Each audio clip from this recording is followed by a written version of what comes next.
2, entrevista com Dona Renia Strum. Dona Renia, então, a senhora estava nos contando como foi a invasão de Chernobyl pelos russos. Não foi invasão também alguma, era muito pacífico. A história é a seguinte: uns 2 semanas antes já se percebeu sinais que eles vão aparecer. Já voavam aeronaves e jogaram panfletos avisando que eles vão chegar. Tudo pacificamente. Depois começou um pouquinho a guerra, havia um pouquinho de bumbum, de tiroteios, de tudo isso, de lutas, mas nunca não era grande coisa. Depois eles entraram. Era um dia muito bonito, de junho, não lembro o dia, acho que era 13 ou 14 de junho, mais ou menos, 1941. Eles deixaram as fronteiras para a Romênia abertas. Quem quer de Romênia vir para eles, para o paraíso deles, poderia entrar sem ser perguntado quem é, ou de onde vem, ou o que ele quer. Era música, e outra vez música, na cidade toda, dos russos, era festa, era alegria, era algo tudo especial.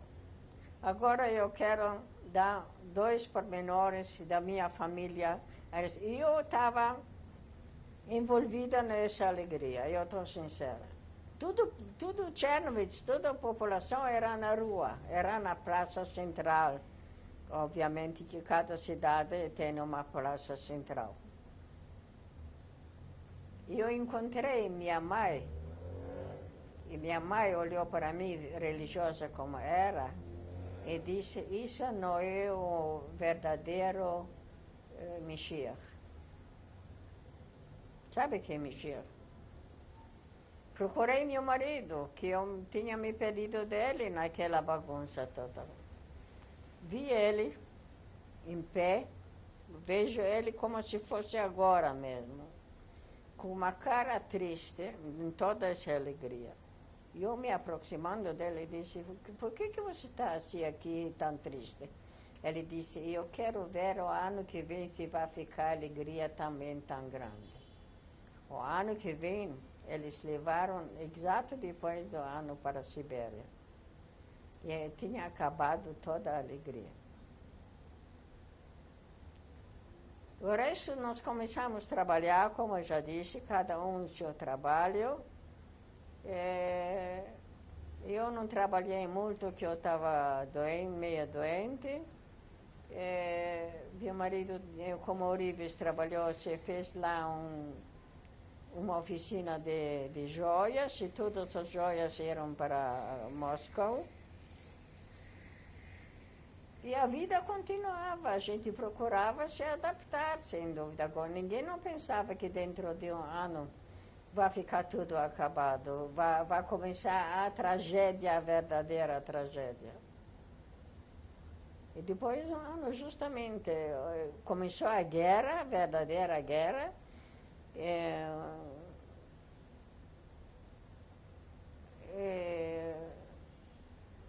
Como eu já disse, uma parte foi para a Sibéria, uma parte homens foram levados no exército. Meu marido tinha um irmão caçula, que nunca não voltou, nunca não soubemos onde ele desapareceu. Também foi soldado. Seu irmão foi para quando os russos chegaram, seu irmão foi para onde? Meu irmão estava em Chernobyl. Ele não foi convocado. Não todo mundo foi convocado. E a sua família, então, continuou trabalhando, então, em Chernobyl, mesmo que para os russos, mas continuaram... Continuaram trabalhando, não por muito tempo, que logo nos levaram gratuitamente para campos de concentração, para Mogilev. E quando os russos chegaram, vocês continuaram, deu para continuar seguindo o judaísmo na Rênia? Não, só em casa, cada um por si poderia rezar à vontade. Mas as shilin, como chama shil, as sinagogas estavam proibidas, não só nossas, as cristãos também. A religião era proibida lá, agora eles abriram outra vez, depois de cair o comunismo. E havia alguma outras ações assim antijudaicas com os russos? Não sei. Antes dos russos chegarem, vocês tinham cidadania romena ou não? Sim, lógico. Tinha cidadania romena? Eu já tinha cidadania romena, russa, eu tinha cidadania russa também naquele ano que ele estava lá. Agora sou brasileira naturalizada. Quando mudou então a vida e com os russos, quando os russos estavam, como é que a senhora sentia a vida mais difícil, mais fácil? A vida era horrorosa, não era mais difícil, era horrorosa. Mais difícil é se a gente tem problemas econômicos. Mais difícil é se a gente tem problemas de saúde. Mas lá virava um terremoto completo. Era uma outra mentalidade completamente. Em dia de hoje lá é mais fácil, dizem, que está mais suave um pouquinho por causa que não deu mais. Mas hoje o ser humano sufocou, sinceramente. Não poderia dizer a verdade, não poderia fazer uma crítica, não poderia nada, tinha medo do vizinho, que o vizinho vai logo na KGB em KGB para dizer que, olha, aquele lá é anticomunista e assim por diante. Lá não era vida normal, com dificuldades normais. E a senhora falou então que a senhora foi para gueto, então. Quando que a senhora foi para o gueto? Eu já disse, nós fomos como chama, em outono. E para que gueto que vocês foram? Para Mogilev. Mogilev era longe Mogilev primeiro era na Ucrânia, nós ficamos na Bukovina. E outra região de lá, daquele mundo. Nós fomos levados para a Ucrânia, para Mogilev. Primeiro nós éramos lá livre, dentro da cidadinha. Não poderíamos sair da cidadinha. Lá dentro poderíamos viver e tinha até alguns meios para alguns de trabalhar algo, de ganhar algo. A gente se virava de um jeito ou do outro. Com quem a senhora foi para Mogilev? De Chernobyl a senhora foi para Mogilev? Sim. Com quem a senhora foi? Com quem? Com mais 9 pessoas. A senhora se lembra do nome dessas pessoas? Eu já dei os nomes das pessoas. Só podia repetir, por favor? Não, faz favor. Tá, não, tudo bem. Dispensa. Só foi com seus pais para Mogilev? Eu fui com meu pai, com meu irmão, com minha cunhada. Ela deu luz lá numa menina. A menina viveu 1 ano e meio e morreu. Ninguém não sabe nem quando, nem onde, nem como. Que eu não estava mais junto com eles, eu estava no outro campo. E meu irmão e minha cunhada estavam com tifo e estavam sem, como chama, como a gente desmaia, inconscientes. Eram inconscientes e quando eles acordaram, depois de algumas semanas desse trauma, a menina mais não estava lá. Em Mogilev a senhora ficou quanto tempo, a senhora se lembra? Em Mogilev eu fui, lógico que lembro, eu preciso só fazer os cálculos mais ou menos. Até verão, até junho mais ou menos, até julho. Nós chegamos em Mogilev em outubro, acho que. Era de Sukkot. Morreram meus pais. Meu irmão foi levado com a família dele no outro campo de concentração. Eu fiquei só com minha mãe, que eu consegui, aliás, minha cunhada conseguiu uma comprovante que ela não pode ser transportada, que é intransportável. Ela, de fato, alguns dias mais tarde morreu. Eu fiquei sozinha lá, com parentes longínquos de meu marido. Daí veio a notícia oficial, fechado lá no correio, que tal e tal pessoas são mandadas embora de Chernobyl também para a Ucrânia, para a Transnistria. Eu fui lá ver, estava lá escritos os nomes de meus cunhados e minhas cunhadas. Agora, meu marido, quando ele foi embora, quando eu me despedi dele, ele disse para mim, não se separa de meus irmãos. Com essa ideia estúpida na cabeça, em lugar de pensar que é melhor para mim, eu pensei nas palavras dele para santificar as palavras dele. Eu fui lá, peguei minhas coisas e fui com eles justamente para Buk um rio, lá na Ucrânia. E lá era aqueles campos de concentrações muito chatos. Fomos lá na Ladygin, eu falei da Ladygin. Fomos lá, carreira de teatro Ladygin. Carreira é lá onde se bate as pedras, onde se quebra as pedras. Pedreira Ladygin. Mas Ladygin ficava próximo da onde? Eu sei onde estava próximo. A senhora acha que eu sabia da geografia naquela época? Nos levaram como gado, pelo amor de Deus. Nos avisaram aonde é, de que se trata. Que dia de hoje, não sei. Estava longe de Vinica. Eu sei onde é Vinica. Eu sei qual era a distância de Vinica. Eu conheço a Transnistria, conheço a Ucrânia. Não, mas quando a senhora foi para Ladygin, que a senhora foi para lá, quanto tempo a senhora foi de trem?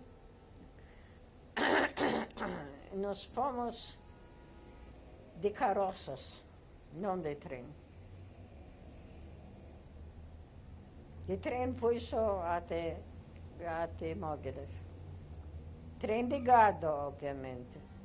Eu não falei de gado assim de brincadeira, nós fomos em trem de gado. Vagões de gado. E nessa pedreira, a senhora tinha alguma atividade? Nenhuma atividade. Nós fomos levados lá para morrer de fome.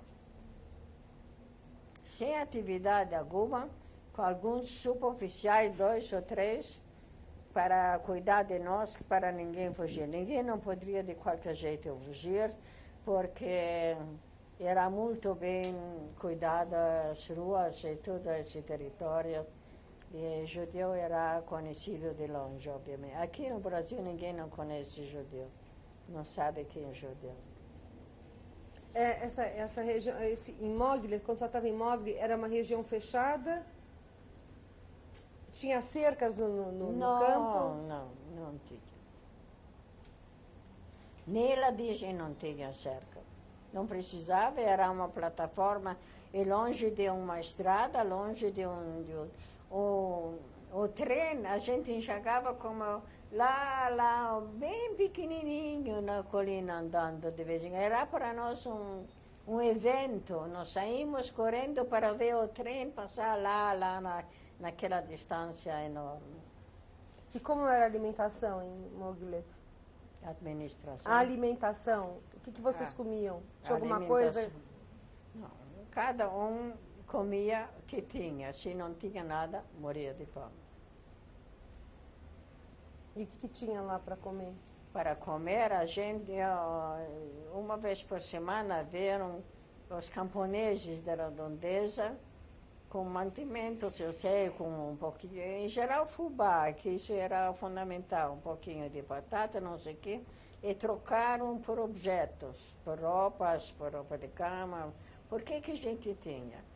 E quanto durou esse pingo de comida, eu escrevi uma vez para Chernobyl, em Mogilev, quando meu pai ainda viveu, que nós podemos fazer o cálculo, quantos objetos nós temos para vender ou para trocar, Tanto tempo nós temos de vida. E que objetos que a senhora pensou em trocar? Eu não pensei, eu troquei tudo. Roupa, vestidos, mantós, pullovers, o que? Roupa. Pronto.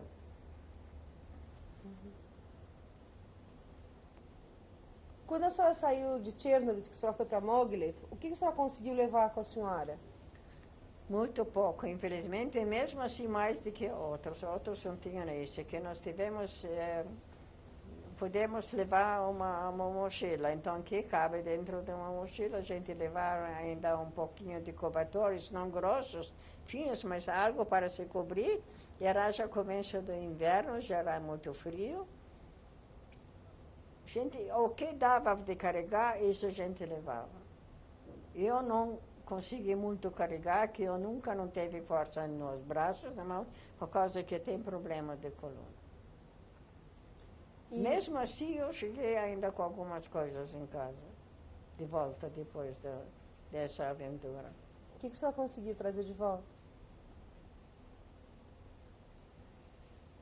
2 mantô, como se chama mantô em português? Mantô. 2 mantô, Casacos. de outono, não? Lá nós tivemos 3 tipos de mantô, de outono, de primavera e de inverno. Então, é um de inverno. Isso eu cheguei com isso até Bucareste. E quando já estava em... Um vestido, um único vestido, uma saia com colete. Essa saia com colete eu vivi o tempo todo depois em Chernobyl. O vestido era de verão, quando eu precisava lavar, que eu trabalhava, obviamente. Eu emprestei de uma amiga um vestido para pôr domingo, para poder domingo lavar e arrumar o vestido para usar segunda-feira para o trabalho. Em Ladingen, quando a senhora ficou de Ladingen, a senhora foi para onde? A senhora se lembra? De Ladingen eu já disse tudo isso. Então, que a senhora foi para Chernobyl. Chetvertinovka. Isso. Era longe? Isso não sei. Nós andamos a pé algumas horas. Vocês foram a pé, então? Só a pé, certo. Era muito frio quando a senhora foi? Era inverno ou não? Era já começo de primavera. E em Chetvertinovka. Isso. Lá só teve alguma atividade? Nós ficamos lá um mês só, que atividade. Nós não tivemos atividade alguma nunca. Que nós éramos, tinha lá um campo, esqueci o nome dele, muito famoso, que foi chamado depois pelos gente de lá, campo de concentração da morte. De todos, por causa que lá morreram literalmente de fome todo dia, gente. Como se chamava aquele lugar? Eu esqueci. Eu nunca não fui lá. E de Chetvertinovka, a senhora foi para onde? Foi para Bratislava, eu também falei. E em Bratislava? Em Bratislava nós já vivemos uma vida boa. Meu cunhado trabalhou no hospital e tinha direito de receber particularmente também. E como os ucranianos têm dentes péssimos, ele tinha bastante trabalho e ganhava, em geral, mantimentos, isso que era o principal. E eu fiz tricô, fiz muito tricô. E eles trouxeram lã, me deram lã, agulhas de tricô. O dono da casa onde nós morávamos, o ucraniano, fez de arame 2 agulhas, eu fiz com essas agulhas muito tricô e ganhei também mantimentos e um pouquinho até de dinheiro. Bratislava era um hospital. E também era uma cidadinha, ainda continua sendo uma cidadinha no Bug. E ficava no Rio Bug. Mas estava sob domínio de quem? Alemão, domínio russo? E Rússia lá, se era a Ucrânia, como era a Alemanha? Agora vocês podiam entrar e sair de lá? O que? Nós podemos entrar e sair. Qual era o judeu no campo que poderia entrar e sair? Não, isso eu gostaria que a senhora explicasse. A senhora falou que só tinha alimentação porque o seu cunhado Sim. trabalhava, Era dentista. dentista. E vocês tinham então privilégios que outros prisioneiros não tinham? E nenhum privilégio ele ganhou particular. Lá no hospital ele não ganhou nada, mas que ele trabalhou em casa, eles trouxeram para o trabalho mantimentos para ele. Uhum. E as pessoas ajudavam ele, além de mantimentos, com outras coisas também? Com que outras coisas? Com roupas? Não, não. Roupa. Ucraniano tem roupa. Ucraniano era nu e cru. Agora, de quem que ele cuidava? Dos dentes de quem que ele cuidava como dentista? Do povo. Mas, então, ele podia entrar e sair da cidade, mas vocês estavam num campo Não, fechado? ele não Só podia saiu explicar da melhor? cidade, era na cidade. Ele não poderia ir nem pelo caminho normal. Era um campo. E campo chama-se, não é? Aqui era a nossa casa, aqui era o hospital. Entre a nossa casa e o hospital era um campo verde, com uma trilha. Com essa trilha ele foi no hospital, ele não poderia ir na rua direto. Mas era um campo de trabalho, era um campo... Não, um campo simples, de natureza. Uhum. E em Bratislava a senhora teve alguma atividade também ou não? Só ficou na casa Fazendo tricô. e dava para a senhora vender esse tricô? Como é que a senhora Eu fazia com esse falei tricô? já, as mulheres veio para mim me procurar. Uma me perguntou se eu sei fazer tricô, eu disse sim.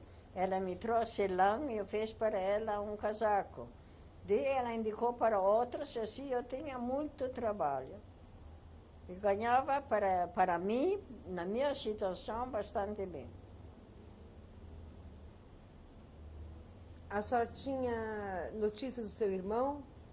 Não tinha notícias de ninguém. Essa é outra história, notícias. Bom, acabou a guerra. Não a guerra. Os alemães foram embora, o russo ocupou outra vez, lá onde nós ficamos, não é? Que antes o alemão tinha ocupado. E agora, na guerra, os russos avançam de volta e ocupam os territórios deles, que o alemão tinha ocupado, não é? Entendeu? Uhum. Claro. Então, quando o russo entra outra vez, ele liberou o Bratislav. Eu comecei imediatamente a me interessar se tem gente já que vão para Chernobyl. Não foi ninguém que Chernobyl não era ainda liberado. Logo que Chernobyl foi liberado, eu fui com uma carroça, com um homem que ia para Chernobyl procurar algo para manufatura de sabão, era um químico, um judeu, foi pelos russos já mandado, e o cocheiro chama-se aquele que dirige. Fomos 3 dias e 3 noites de Bratislav até Chernobyl. Assim chegamos. Em Chernobyl, e eu tinha lá uma prima, aquela que está no Israel, e ela estava, uma parte, pouca gente, mas uma parte da gente de judeus ficaram lá, que os romanos declararam eles, conforme documentos, obviamente, especialistas para isso, para aquilo, para não sei, que eles precisam desses especialistas. E minha prima era uma delas. Com os pais dela, com o filho dela, continuava morando em Chernobyl. Eu fui logo na casa dela. Mas no caminho, de noite nós não andamos, eu falei errado, nós hospedamos sempre na casa, nas 3 noites, na casa de um camponês. E assim, tinha lá sempre outros judeus também, que também iam já para cá, principalmente para a Bessarabia. Daí comecei a perguntar, de que lagar você está? Eu sabia que lagar meu irmão era. Não lembro como que eu soube, não lembro nem nada. Eu lembro mais perfeitamente que perguntando de onde você vem, você conhecia tal e tal, os me deram, conheciam, até que eu conheci gente que conheceram de fato meu irmão, minha cunhada, e toda a minha família, esses que eu escrevi outra vez, os Scheinfelds, e que me contaram a história, que vive só meu irmão e minha cunhada, que ninguém não vive mais. Com essa bagagem de conhecimento, eu cheguei em Chernovitz. Para minha felicidade, eu achei já uma carta de meu marido, que era adressada no nosso apartamento, e que o zelador guardou, dizendo que ele sabe que eu vivo, eu vou voltar, ele vai me entregar a carta. Assim foi. Ele entregou só para a minha carta, para ninguém mais. E começou uma correspondência bastante estranha. Depois de 4 anos, 3 anos e meio, a gente, cada um com suas vivências trágicas, não era fácil. E ainda longe, ainda sem saber quando a gente vai se ver ainda. Mas mesmo assim, ele conseguiu ter permissão de ir para Chernovitz para ver a mulher. Veio, nunca mais não voltou para a Rússia, obviamente. Depois tinha-se permissão de sair de lá. Nós tivemos também a permissão. Nós saímos e fomos direto para Bucareste. Em Bucareste, meu marido também teve uma oficina de joias com alguém, que ele não tinha dinheiro, obviamente. E a oficina de joias precisa bastante dinheiro para comprar ouro, obviamente.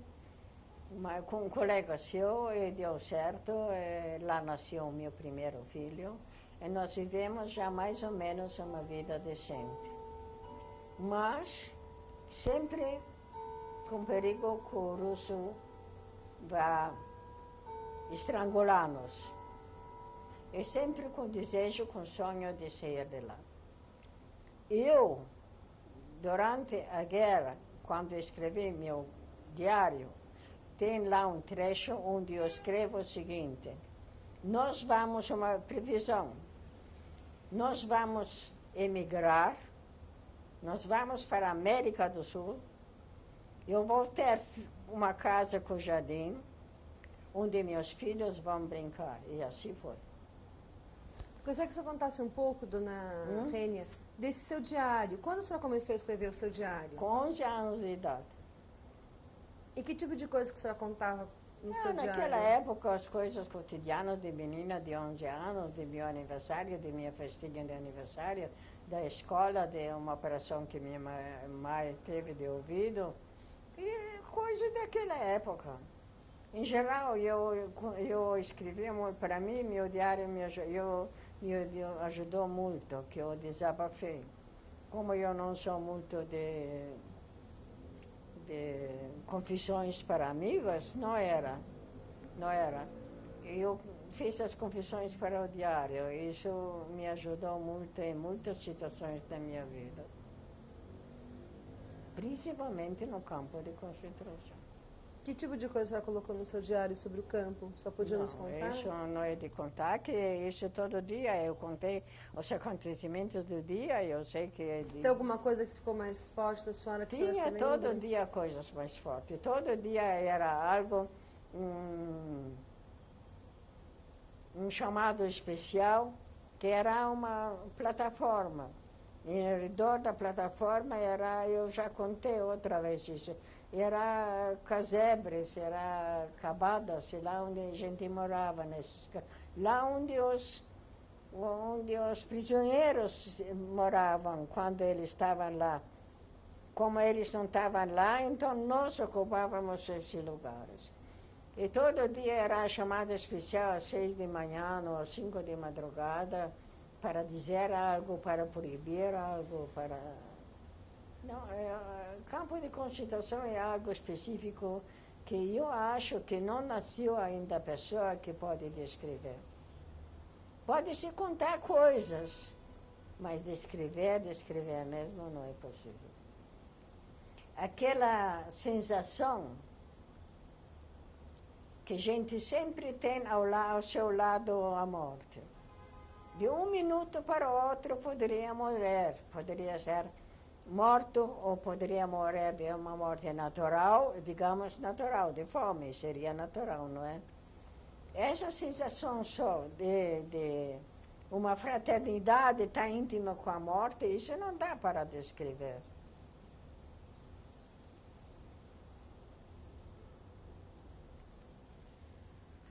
Final da fita número 2 da entrevista com a senhora Renia Strum.